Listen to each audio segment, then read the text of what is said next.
Hello student, आप सभी का स्वागत है न्यूज़ विद एस्पिरेंस यूट्यूब चैनल पे। डियर स्टूडेंट, आज की इस वीडियो में हम क्लास 9th के साइंस यानी कि विज्ञान का 50 वेरी इंपॉर्टेंट ऑब्जेक्टिव प्रश्नों को देखेंगे जो आपकी बोर्ड परीक्षा 2024 के लिए बहुत ज़्यादा इंपॉर्टेंट है। अगर आप इन सारे प्रश्नों को करते हैं तो निश्चित तौर पे आपकी बोर्ड परीक्षा में यहाँ से सवाल देखने को मिलेंगे।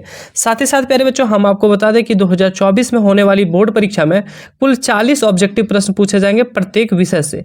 हर एक विषय में आपके 40 ऑब्जेक्टिव प्रश्न रहेंगे जिनका आपका जवाब देना है। हालांकि ये हमारा पहला सेट है जिसमें हम 50 ऑब्जेक्टिव प्रश्नों को देखेंगे जो कि बहुत ज़्यादा इंपॉर्टेंट है। ऐसे ही और भी हमारी वीडियोस आती रहेगी, हमारे साथ आप बने रहिएगा। तो चलिए देखते हैं सबसे पहला प्रश्न क्या है।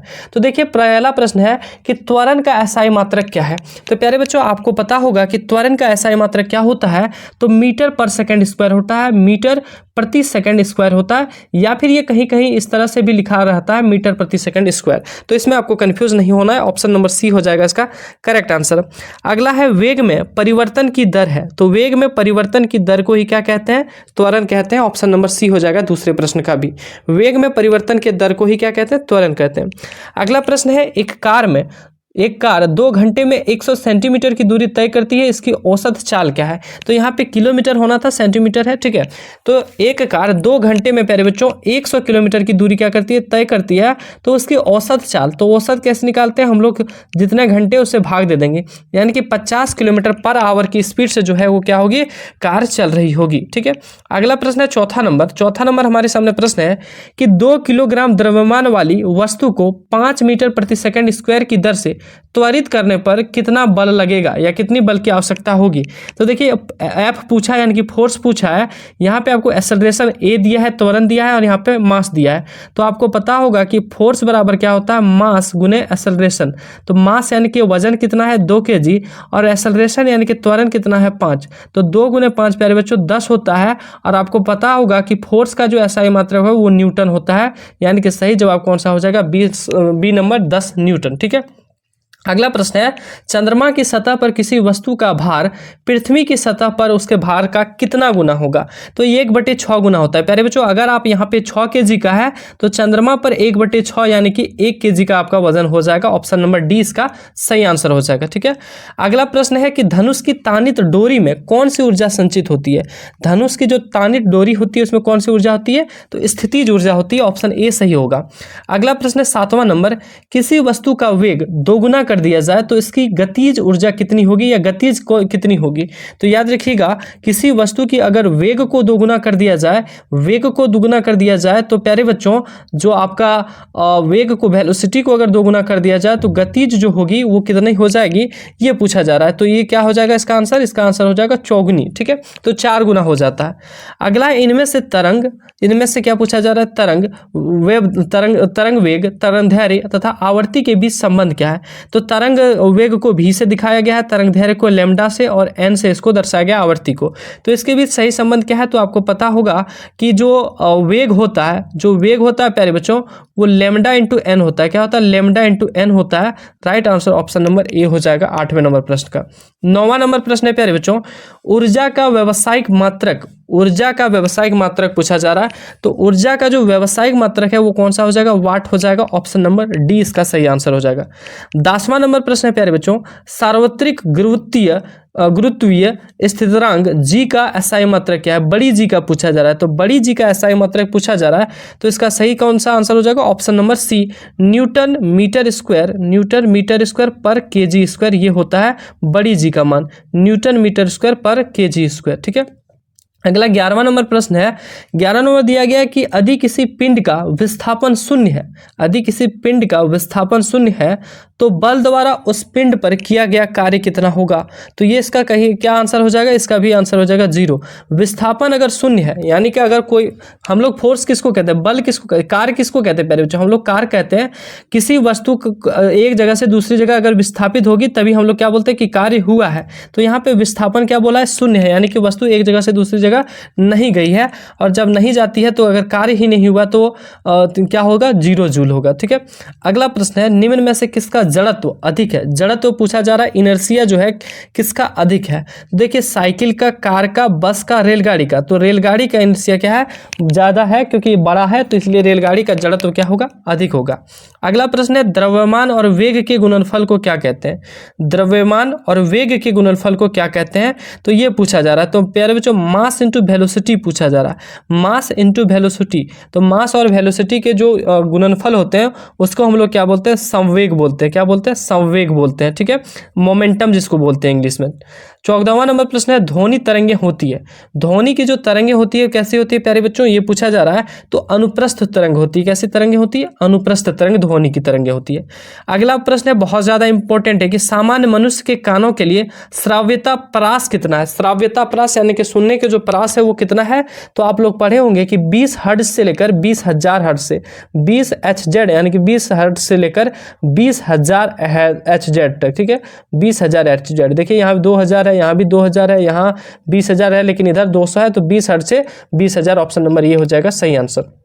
ठीक है, जितने भी प्रश्न दिए गए हैं प्यारे बच्चों बहुत इंपॉर्टेंट है, इसलिए आप इस वीडियो को पूरा देखिए, दोस्तों में शेयर कीजिए और जितनी बार हो सके रिवाइज करते रहिए, क्योंकि निश्चित तौर पे आपके 2024 में यहाँ से प्रश्न रहेंगे ही रहेंगे। ठीक है, अगला प्रश्न है स्टील का जहाज पानी पर नहीं डूबता। स्टील का जहाज पानी पर नहीं डूबता, लेकिन स्टील की कांटी पानी में डूब जाता है, इसका क्या कारण है। तो इसका क्या कारण है प्यारे बच्चों, तो उत्प्लावन। उत्प्लावन बल पढ़े होंगे, जिसमें क्या होता है कि घनत्व जो है जिसका जैसे होता है उस अकॉर्डिंग बना होता है। ठीक है, तो स्टील का जो जहाज है पानी पर नहीं डूबता, लेकिन स्टील की कांटी पानी में डूब जाती है, तो इसका सही जवाब क्या हो जाएगा, 17 नंबर का बी नंबर। ठीक है, अगला प्रश्न देखिए क्या लिखा गया, संवेग परिवर्तन की दर समानुपाती होती है। यानी कि संवेग परिवर्तन, संवेग मोमेंटम में जो परिवर्तन होता है वो किसके समानुपात होता है प्यारे बच्चों, तो इसका सही जवाब हो जाएगा आरोपित बल के, जो उस पर बल लगता है उसके समानुपात होता है। ठीक है, 18वां नंबर प्रश्न है तत्व का एक उदाहरण है। तत्व पूछा जा रहा है, तो प्यारे बच्चों तत्व क्या होता है, अकेला होता है। एलिमेंट क्या होता है, अकेला होता है। तो इसमें आपको कौन सा अकेला दिख रहा है, वही हो जाएगा आंसर। देखिए वायु जो है वो अकेला नहीं है, उसमें बहुत सारे मिक्सर है। पानी H2O से मिलकर बना है, नमक NaCl से मिलकर बना है, लेकिन ऑक्सीजन सिर्फ और सिर्फ ऑक्सीजन O2 होता है, यानी कि ऑक्सीजन ही है, उसमें कोई दूसरा चीज नहीं है। तो सही जवाब ऑप्शन नंबर डी इसका करेक्ट हो जाएगा। ठीक है, अगला प्रश्न है एक मोल बराबर होता है। तो एक मोल कितने के बराबर होता है ये पूछा जा रहा है। तो प्यारे बच्चों आपको पता होगा कि एक मोल जो होता है 6.022 इंटू 10 टू द पावर 23, 10 पर पावर 23 के बराबर होता है। ऑप्शन नंबर ये इसका सही जवाब हो जाएगा, इसको याद कर लीजिएगा, बहुत ज़्यादा इंपॉर्टेंट है। अगला प्रश्न है 20वां नंबर, ऑक्सीजन का सही इलेक्ट्रॉनिक विन्यास निम्न में से कौन सा है। तो ऑक्सीजन का सही इलेक्ट्रॉनिक विन्यास, तो प्यारे बच्चों आपको पता होगा कि ऑक्सीजन का जो होता है क्या होता है, ऑक्सीजन का जो मान होता है कितना होता है, 8 होता है परमाणु संख्या। तो ऑक्सीजन का 8 होता है, पहले कक्षा में 2, दूसरे में 6, यानी कि इसका सही जवाब कौन सा हो जाएगा, 2 8। ठीक है, 2 8 इसका 2 और 6 बी नंबर इसका सही आंसर होना था। हालांकि सी भी दे दिया 2 8 10 और 6 16। ऑक्सीजन का सही इलेक्ट्रॉनिक विन्यास निम्न में से कौन सा है, तो बी नंबर इसका सही जवाब हो जाएगा। ठीक है, अगला प्रश्न देखिए प्यारे बच्चों, अगला है प्रतीक। प्रतीक क्या दिया गया है, 21वां नंबर प्रश्न है कि प्रतीक C612 कार्बन की द्रव्यमान संख्या बताइए। तो कार्बन की द्रव्यमान संख्या पूछा जा रहा है, तो ये प्रश्न है। तो प्यारे बच्चों आपको पता है ऊपर जो रहता है वो क्या होता है, द्रव्यमान संख्या। क्या होता है, द्रव्यमान का संख्या होता है, इसलिए इसका सही जवाब कौन सा हो जाएगा, बी नंबर हो जाएगा 21वें नंबर प्रश्न का।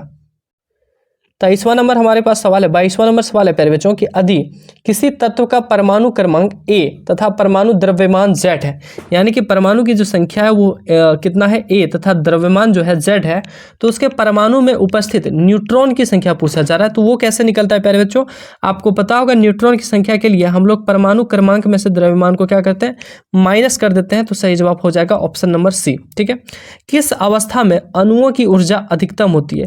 किस अवस्था में अणुओं की ऊर्जा अधिकतम होती है, तो गैस अवस्था में अणुओं की ऊर्जा क्या होती है, अधिकतम होती है। 23वें नंबर प्रश्न का हो जाएगा आंसर नंबर सी। ठीक है, 23वें नंबर प्रश्न का आंसर कौन सा हो जाएगा, सी नंबर हो जाएगा।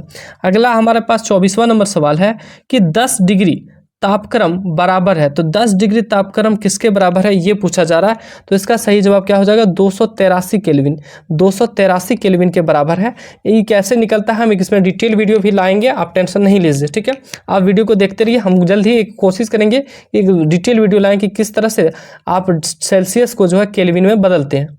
अगला प्रश्न है, निम्नलिखित में से कौन मिश्रण है, मिश्रण पूछा जा रहा है, दो तत्वों को मिक्सर बना के बनाया गया है। तो 25वें नंबर सवाल का आंसर कौन सा हो जाएगा प्यारे बच्चों, तो देखिए चांदी, हाइड्रोजन, जल और वायु ये पूछा गया है। तो इनमें से कौन सा मिक्सर है, तो वायु जी, वायु क्या है, एक मिश्रण है, वायु क्या है, मिश्रण है, ठीक है। अगला, क्योंकि चांदी अकेला है, चांदी का क्या होता है Ag, हाइड्रोजन का क्या होता है प्यारे बच्चों H होता है, जल का क्या होता है H2O होता है, ठीक है। वायु का क्या होता है, वायु का भी बहुत सारे इसमें मिश्रण होते हैं। तो इसमें मिश्रण पूछा गया कौन सा है, तो 25वें नंबर सवाल का जो हो जाएगा वो डी नंबर हो जाएगा। 26वां नंबर सवाल है, Ci आयन में संयोजकता इलेक्ट्रॉनों की संख्या कितनी है। तो इसमें संयोजकता इलेक्ट्रॉनों की संख्या पूछा जा रहा है। तो 26वें नंबर सवाल का क्या हो जाएगा, 8 हो जाएगा, ठीक है। वैलेंस इलेक्ट्रॉन निकालने आपको जानना चाहिए क्योंकि एक दो सवाल इससे रह सकते हैं, ठीक है। रदरफोर्ड का अल्फा कण प्रकीर्णन प्रयोग किसकी खोज के लिए उत्तरदायी है। रदरफोर्ड का अल्फा कण प्रकीर्णन प्रयोग किसकी खोज के लिए उत्तरदायी था। तो 27वें नंबर सवाल का क्या हो जाएगा, परमाणु केंद्रक के लिए, ठीक है। 28वां नंबर हमारे पास सवाल है कि 0.5 मोल H2O का द्रव्यमान होगा, 0.5 मोल H2O का द्रव्यमान कितना होगा। तो सही जवाब क्या हो जाएगा प्यारे बच्चों, 9 ग्राम होगा। सर कैसे निकलता है, तो इस पे एक प्रक्रिया होती है प्यारे बच्चों के, छोटा सा कॉन्सेप्ट होता है, उसको आपको जानना होगा। हालांकि ये सब क्वेश्चन न्यूमेरिकल टाइप का क्वेश्चन आपके बोर्ड एग्जाम में कम ही पूछा जाएगा, ठीक है।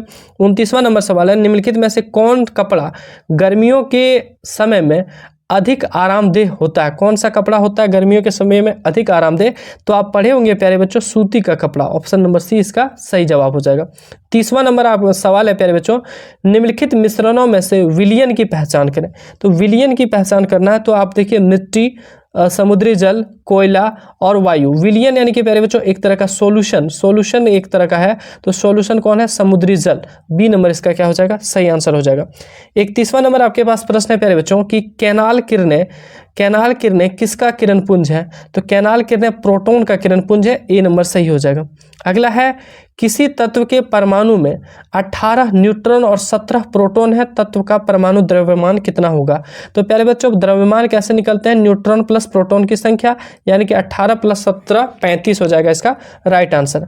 अगला है, सोडियम का सही इलेक्ट्रॉनिक विन्यास निम्न में से कौन सा है। तो सोडियम का सही इलेक्ट्रॉनिक विन्यास पूछा जा रहा है, तो इसमें पूछा गया है तो कौन सा होगा। तो प्यारे बच्चों इसका जो सही आंसर हो जाएगा वो कौन सा हो जाएगा, 2, 8, 10 और 1, 11। आपको पता होगा कि सोडियम जो होता है उसका कितना होता है, 11 नंबर होता है, ठीक है। 11वां नंबर पे होता है, परमाणु संख्या इसकी 11 होती है।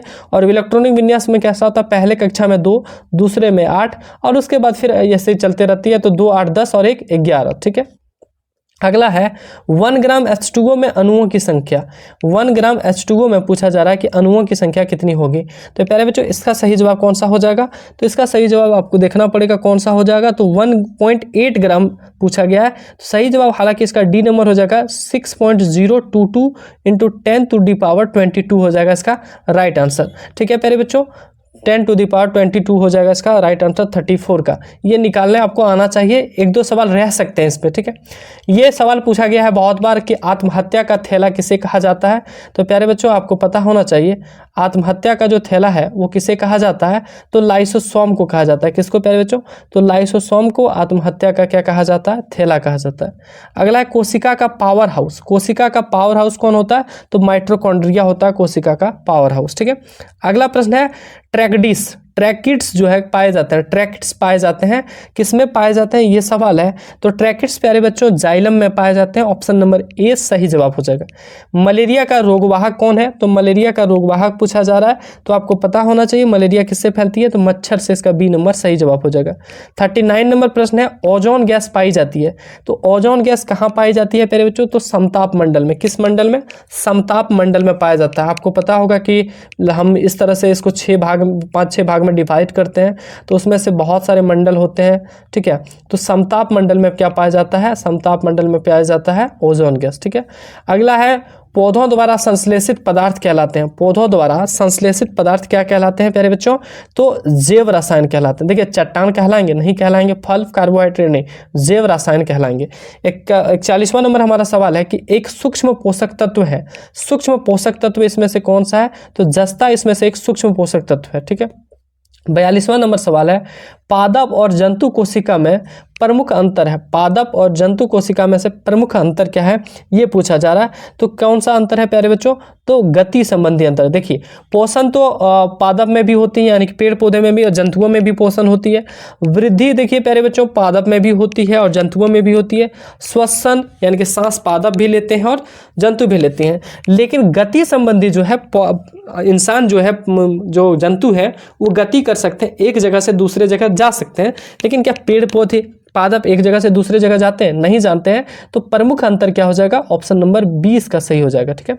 अगला है मेंढक है, मेंढक क्या है प्यारे बच्चों, तो इसका सही जवाब हो जाएगा एक उभयचर है। कौन सा है, उभयचर। सांप क्या है, सरीसृप है, ठीक है।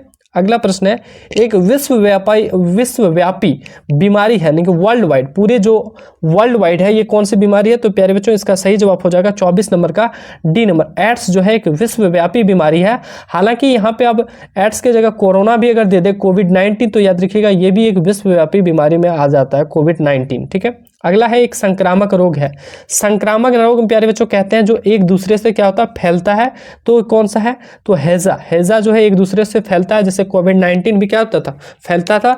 वह यहाँ पे अगर ये ऑप्शन दे दे 3 और यहाँ पे अगर कोविड-19 दे दे तो कोविड-19 इसका आंसर हो जाएगा। हालांकि इस प्रश्न का आंसर हैजा है।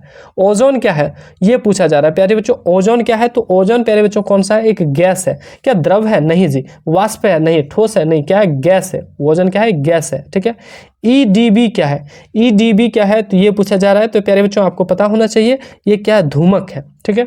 अगला प्रश्न है किस प्रकार के ऊतकों की क्रियाशीलता के कारण पौधों में वार्षिक वलय बनते हैं, वार्षिक वलय किस प्रकार के ऊतकों की क्रियाशील के कारण बनते हैं, तो सही जवाब कौन सा हो जाएगा प्यारे बच्चों, तो हो जाएगा दृढ़ ऊतक के कारण, ठीक है। किसके कारण, दृढ़ ऊतक के कारण।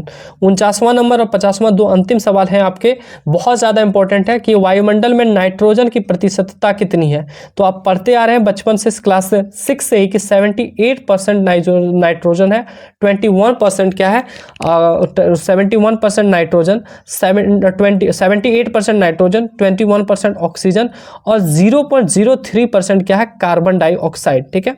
ये आप बचपन से पढ़ते आ रहे हैं। अगला है पादप कोशिका के चारों तरफ पाई जाने वाली झिल्ली को क्या कहते हैं, तो इसको कहते हैं कोशिका भित्ति कहते हैं। ऑप्शन नंबर डी हो जाएगा सही आंसर। प्यारे बच्चों आपके लिए हमने लाया था 50 महत्वपूर्ण ऑब्जेक्टिव जिसको आपने देखा। हालांकि कुछ ऑब्जेक्टिव प्रश्न ऐसे हैं जिनमें न्यूमेरिकल है यानी कि मैथ वाली चीज दे दी गई है, उनको हम चाहेंगे डिटेल से आपको बताने की कोशिश करेंगे। लेकिन अगर क्योंकि इसमें अगर हम समय देना चाहेंगे तो बहुत ज़्यादा समय लगेगा और आपको पता है कि 40 में से मुश्किल से 1-2 ऑब्जेक्टिव आपके रह सकते हैं, उस तरह के बहुत कम ही चांस है कि आपको न्यूमेरिकल वाली चीज पूछे जाए। प्यारे बच्चों उम्मीद है आपको वीडियो अच्छी लगी होगी। वीडियो अच्छी लगी है तो प्लीज इस वीडियो को लाइक करते हुए, चैनल पे नए हैं चैनल को सब्सक्राइब नहीं किया तो सब्सक्राइब करते हुए दोस्तों में जरूर शेयर कर दें और जुड़े रहिएगा हमारे साथ और भी अन्य वीडियो प्राप्त करने के लिए। साथ ही साथ डिस्क्रिप्शन में लिंक दिया गया, आप अन्य वीडियो यहाँ से देख पाएंगे। मिलते हैं नेक्स्ट वीडियो में आप सबों के बीच, तब तक आप अपना प्यार बनाए रखिए। धन्यवाद।